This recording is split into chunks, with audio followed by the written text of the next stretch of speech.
12টার পরে বা 12টার কিছুক্ষণ আগে দেখা গেছে যে ছাদের মধ্যে ধূপ ধূপ এরকম আওয়াজ হয়। 3-4 দিন পর থেকে শুরু হয়েছে মশলা যখন পিষি আমরা পাটার মধ্যে এরকম আওয়াজ, ফলের ঠোঙ্কা থেকে একটা একটা করে নিচে পড়তেছে।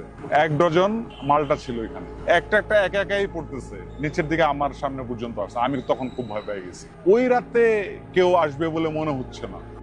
2012 সালের দিকে তখন আমরা থাকতাম হচ্ছে গিয়ে মোহাম্মদপুর টিক্কাপাড়াতে। তো টিক্কাপাড়া থেকে হঠাৎ করে আমাদের একটা একটু বড় বাসা দরকার হয়, ঠিক আছে। ভাইয়া তখন বিয়ে করে, তো বড় বাসা দরকার হয়, তখন আমরা বাসা খুঁজতে যাই। তারপরে বাসাটা পাই হচ্ছে গিয়ে আদাবর একটা বাসা পাই, আদাবর 12 নাম্বার, তো সিলিকন স্নোড্রপ অ্যাপার্টমেন্ট, ঠিক আছে। তো বাসাটা সুন্দর, প্রথমেই খুব ভালো লাগছে দেখে, দেখাই পুরোপুরি চয়েস হয়ে গেছে। পরে আমরাও গেলাম, যাওয়ার পরে জিজ্ঞেস করলাম যে এত সুন্দর বাসা ভাড়া হচ্ছে না কেন, কত অনেকদিন ধরেই তো খালি। পরে বলতেছে যে এখানে একটু পানির প্রবলেম আছে, এই জন্য ভাড়া হচ্ছে। তো যখন এই কথাটা বললো পানির প্রবলেম আছে, তো আমরা বললাম যে পানি 3 বেলা কি দেয় না? পরে বলতেছে হ্যাঁ 3 বেলাই পাবেন, কিন্তু অনেক বাসায় দেখা গেছে যে রেগুলার পানি পাওয়া যাচ্ছে, এখানে রেগুলার হবে না, 3 বেলা। তো বাসাটা এতই সুন্দর ছিল, অ্যাট্রাকটিভ এত, এখন কি জন্য যে অ্যাট্রাকটিভ লাগছে আমাদের কাছে সেটাও আমরা জানি না। তো সবাই পছন্দ করলাম যে ওকে ফাইন, এই বাসাতেই উঠবো। পরে নেক্সট উঠলাম আমরা বাসা। তো বেশ কিছুদিন ভালোই যাচ্ছিল। পরে আমরা আরো বিভিন্ন জায়গায় খবর নিলাম যে কি অবস্থা, যে এখানে তখন আমাদের পাশের ফ্ল্যাটে যারা ছিল তারা বললো যে এখানে তো বেশি দিন ভাড়াটা স্টে করে। তখন আমরা বললাম যে কেন? পরে বলে না এমনিতেই মনে হয় করে না কোনো, ওনারাও আমাদেরকে বলে নাই বিষয়টা যে এরকম। তো ওনারা হাইড করে গেছে। হাইড করে যাওয়ার পরে একটা টাইমে কি হইতো দেখা গেছে প্রায় 6 মাসের মতো চলতেছে, আমরা কন্টিনিউয়াসলি থাকতেছি, কোনো অ্যাবনর্মাল কোনো কিছু দেখিনি। হঠাৎ করে একদিন কি হচ্ছে, তো হ্যাঁ পানির সমস্যাটা ছিল। তারপরে হচ্ছে গিয়ে হঠাৎ করে একদিন আমরা ছিলাম একদম টপ ফ্লোরে, 6 তলায়, 6 তলার উপর হচ্ছে ছাদ। তো মাঝে মাঝেই আমরা 6 মাস পর থেকে, 6 মাসের ঠিকই ছিল সবকিছু, 6 মাস পর থেকে দেখা গেছে যে ওই বাসার মধ্যে টপ ফ্লোরে ছিলাম, তো যখন আমরা একটু নীরব হইতাম 12টার পরে বা 12টার কিছুক্ষণ আগে দেখা গেছে যে ছাদের মধ্যে ধূপ ধূপ এরকম আওয়াজ হতো, মনে হচ্ছে যে কেউ পা ফেলে যাচ্ছে। তো এই জিনিসটা যখনই হয়েছে তখন আমরা এতটা আমলে নেই, এরকম ব্যাপার না, হইতেই পারে, হয়তো ছাদে বাচ্চারা খেলতেছে। আবার ওই ফ্ল্যাটের 3 তলায় 2 তলায় অনেক বাচ্চাও ছিল, তো ওরা দেখা গেছে কাজের মেয়েকে পাঠিয়ে দেয়, উপরে বাচ্চা নিয়ে ওরা দৌড়াদৌড়ি করে, তা আমরা কোনো ইটি নেই। তো হঠাৎ করে এরকম চলতেছে, তো এরকম কন্টিনিউয়াসলি চলে, কন্টিনিউয়াসলি বলতে সপ্তাহে 2-3 দিন আমরা এরকম অনুভব করতেছি। তারপরে একদিন কি হলো, একদিন পরে বাসায় অনেক গেস্ট আসছে, গেস্ট আসার পরে তারপরে আমার খালা মামা সবাই ছিল, তো গেস্ট আসার পরে গল্প করতেছি, তখনও সেম একই আওয়াজ হচ্ছে। মনে হচ্ছে যে এক রুমে পা ফেলতেছে, এক রুমে একটা আওয়াজ হচ্ছে, আবার আরেক রুমে যে আরেকটা আওয়াজ হচ্ছে, পাটা মনে হচ্ছে এত ডিস্টেন্সে হচ্ছে, কত বড় পা এরকম। তো এটা হওয়ার পরে মনে করেন যে ওই দিন আমরাও গল্প করতেছিলাম এরকম এরকম আওয়াজ হয়। পরে আমার খালা বলতেছে তোমরা এই বাসাটা একটু হুজুর টুজুর কোনো কিছু একটু দেখায়, তো এই বাসায় কোনো কিছু আছে কিনা। পরে আমরা তো এই যুগে এগুলা বিশ্বাস করি না, বিলিভ করি না, তারা বলছি না এগুলা কি বলে।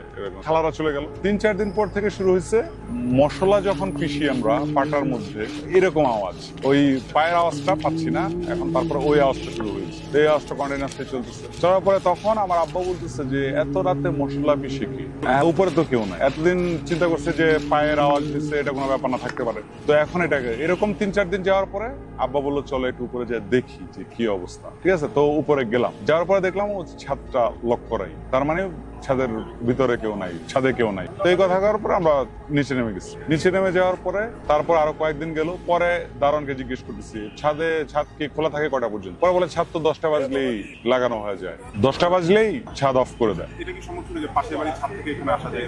এরকম ছিল, কিন্তু ওই রাতে কেউ আসবে বলে মনে হচ্ছে না। পরে কি হয়েছে, পরে এরকম চলতেছে। পরের দিন ঠিক তখন একটা কিউরিসিটি আরো বেশি জন্ম নিল যে আসলে কি। তারপরে চিন্তা করলাম যে 9টার দিকে আমরা যাই উঠবো দেখি, ঠিক আছে। পরে একদিন 9টার দিকে গেলাম আর কি। তো 9টার দিকে যাওয়ার পর দেখলাম ছাদ খোলা। তো ছাদ খোলার পরে আমি, আমার ছোট ভাই আর ভাইয়া, বড় ভাই ছোট ভাই, আমি গেলাম। যাওয়ার পরে এদিক ওদিক, ছাদটা অনেক বড় ছিল, সিলিকনের ফ্ল্যাট, অনেক বড় ফ্ল্যাটই, ঠিক আছে। তো হাঁটাহাঁটি করলাম, কোনো ব্যাপার না, কোনো আওয়াজও নেই, কোনো কিছু নেই, সুন্দর বাতাস, একটু বসলাম। বসার পরে রাতে নেমে গেলাম। নেমে যাওয়ার পরে ডিনার শেষ হলো, ডিনার শেষ হওয়ার পরে আবার সেই আওয়াজ, 11টার পরে। তা আওয়াজ শুনতেছি, আওয়াজ শোনার পরে আব্বা বলতেছে চলো যাই এখন দেখি ছাদটা কি খোলা না বন্ধ। পরে যায় দেখি ছাদটা বন্ধ। বন্ধ হওয়ার পরে তারপরে নেমে গেলাম আমরা। নেমে যাওয়ার পরে ওই দিন এই পর্যন্তই আর কি ঘটনাটা ছিল।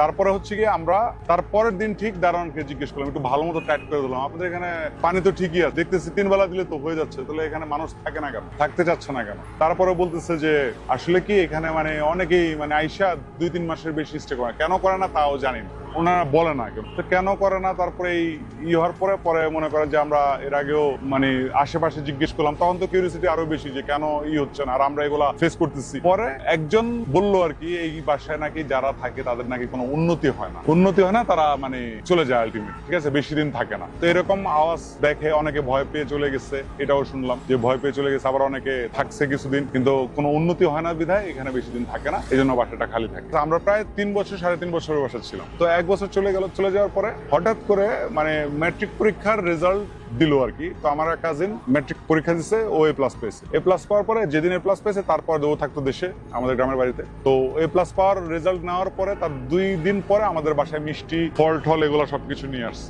নিয়ে আসার পরে ওই দিন আর কি আমার রুমে আমি আর কাজিনটা ঘুমাবো আর কি চিন্তা করছি। তো খুব মজা করতেছি যে কাজিনের রেজাল্ট ভালো হয়েছে, ভালো। আবার ও বলতেছে যে ভাই আমরা ঢাকাতেই থাকবো, তোমাদের বাসায় থাকবো, আমি থেকে এখান থেকে পড়াশোনা করবো। ওকে ফাইন, ঠিক আছে, তুমি যদি ভালো রেজাল্ট করো আর যদি তোমার মা দেয় থাকবা, সমস্যা। এই হওয়ার পরে একদিন মানে আমরা ওদিনই রাতে মানে শুইলাম দুইজনে। তখন বাজে কটা, তখন আবার যে ভূত এফএমটা শুনতাম আমরা, তখন ভূত এফএমের টাইম ছিল, ঠিক আছে। হ্যাঁ ভূত এফএমের গল্পটা শুনতাম। পরে মনে করেন দুজনে একসাথে কানের মধ্যে এক হেডফোন দিয়ে দুজনে আর কি শুনবো, এরকম 12টা বাজে শুরু হয়, মানে 11:59 শুনতেছি। শোনার পরে একটু পরে ও বলতেছে যে ভাই আমি আর শুনবো না, ঘুমায় পড়ো, ঠিক আছে। তখন ওর শেষ হয় না, নর্মালি হচ্ছে কি 1টা বাজে শেষ হয়। তো আমি বললাম আচ্ছা ঠিক আছে ঘুমায় পড়ো। একটু পরে আমি অফ করে দিলাম যে আমিও শুনবো না। তারপরে একটু পরে চলে গেছে কারেন্ট, ইলেকট্রিসিটি নাই। ইলেকট্রিসিটি চলে যাওয়ার পরে ফ্যান অফ হয়ে গেছে, গরমের দিন। তো ও বলতেছে হ্যাঁ নীরব পরিবেশ। ও বলতেছে আচ্ছা তাহলে তুমি ভাইয়ের ঘুমাও, আমি আন্টির রুমে যাই। আবার আমার মার রুমে ছিল বারান্দা, তো ওখানে যাই, ওখানে একটু বাতাস সাতাস পাই। পরে ও চলে গেছে, আমি একা রুমের মধ্যে একা থাকার পরে কি হয়েছে, আমরা যখন ফল টল যা কিছু কিনি একটা প্যাকেটের মধ্যে কিন্তু দেয়, ঠিক আছে। হ্যাঁ কাগজের একটা প্যাকেটে, বাঁশ কাগজের প্যাকেটে দেয়। ওই প্যাকেটের মধ্যে হচ্ছে কি মালটা নিয়ে আসছিল।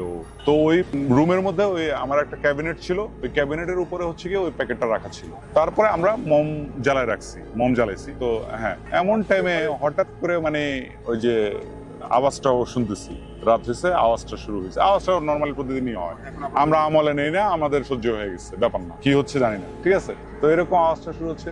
সবচেয়ে অদ্ভুত লাগলো যেটা, ওইখানে কোনো বাতাস ছিল না। তারপরে আমাদের বিল্ডিং এর পাশে হচ্ছে কি আরেকটা বিল্ডিং মোটামুটি লাগানো, মানে এখান থেকে ওই পর্যন্ত হবে মনে করেন 10 ফিট ডিস্টেন্স। ওই ছাদের থেকে যে ছাদে কেউ আসবে এরকম কিছু না। হঠাৎ করে ঠোঙ্গা যেটা মানে ফলের ঠোঙ্গা থেকে একটা করে নিচে পড়তেছে, ঠিক আছে।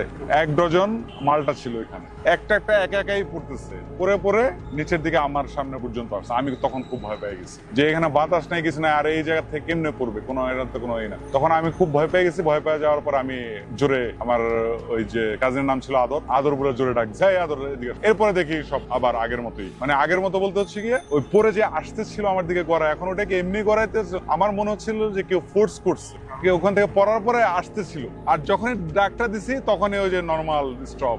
এরপরে আমার আয়সা আদর বলতেছে কি ব্যাপার ভাই, এগুলি সব করে রয়েছে জায়গায়। আমি বলি কি জানি, আমি তো বলতে আমি দেখলাম খালি পড়লো, বলে কি বলো পড়লো, আমি তো দেখে গেলাম, ঠিক আছে। পুরাই সারপ্রাইজ, মানে এত ভয় লাগছে ওই দিন যে আসলে কি। পরে ওগুলা উঠায় রাখার পরে অনেকক্ষণ আমরা ওখানে ছিলাম দুজনে। তখন দেখতেছি যে আবার পরে কিনা, না তখন আর পড়া নাই, ওই একবারই দেখছি এই জিনিসটা পড়তেছে। আর ওই আওয়াজটা তখন ছিল যে এখানে একটা পা দিচ্ছে, ওইখানে একটা পা দিচ্ছে, এইভাবে ছাদের মধ্যে আওয়াজটা ছিল। শিলপাটার আওয়াজটা, দুইটা আওয়াজ সবসময় একসাথে হইতো না, হয় যে কোনো একটা হতো, হয় এটা হতো না হয় এটা হতো, ঠিক আছে। এরপরে আমরা ছাদে যাওয়া অনেকবার করছি, কিন্তু ছাদ লাগানোই ছিল, মানে ছাদে যে কেউ থাকবে এরকম কোনো কিছু। ছাদে গেছি গেট পর্যন্ত, গেট তো লাগানো, আর ভিতরে বাইরে যেতে পারিনি, কিন্তু 10টার আগে গিয়েছি। না দরজাটা খোলার ইচ্ছা হয় না, কারণ নিজের থেকেই একটা মানে ভয় লাগতো যে দরজা খুলে যদি অন্য কিছু দেখতে পাই বা কোনো কিছু যদি দেখি, ঠিক আছে, হ্যাঁ এরকম কোনো কিছু বা এরকম একটা ভয় লাগতো, এই কারণে দরজা খোলার হয় নাই। তবে একদিন চিন্তা করছিলাম খুলবো, কিন্তু সেদিনটা হয়ে ওঠে নাই। সেই দিনটা হচ্ছে গিয়ে দেখা গেছে যে মানে কোনো না কোনো একটা কাজের মধ্যে দেখা গেছে যে বাধা চলে আসছে, মানে আমরা আর খুলতে পারিনি।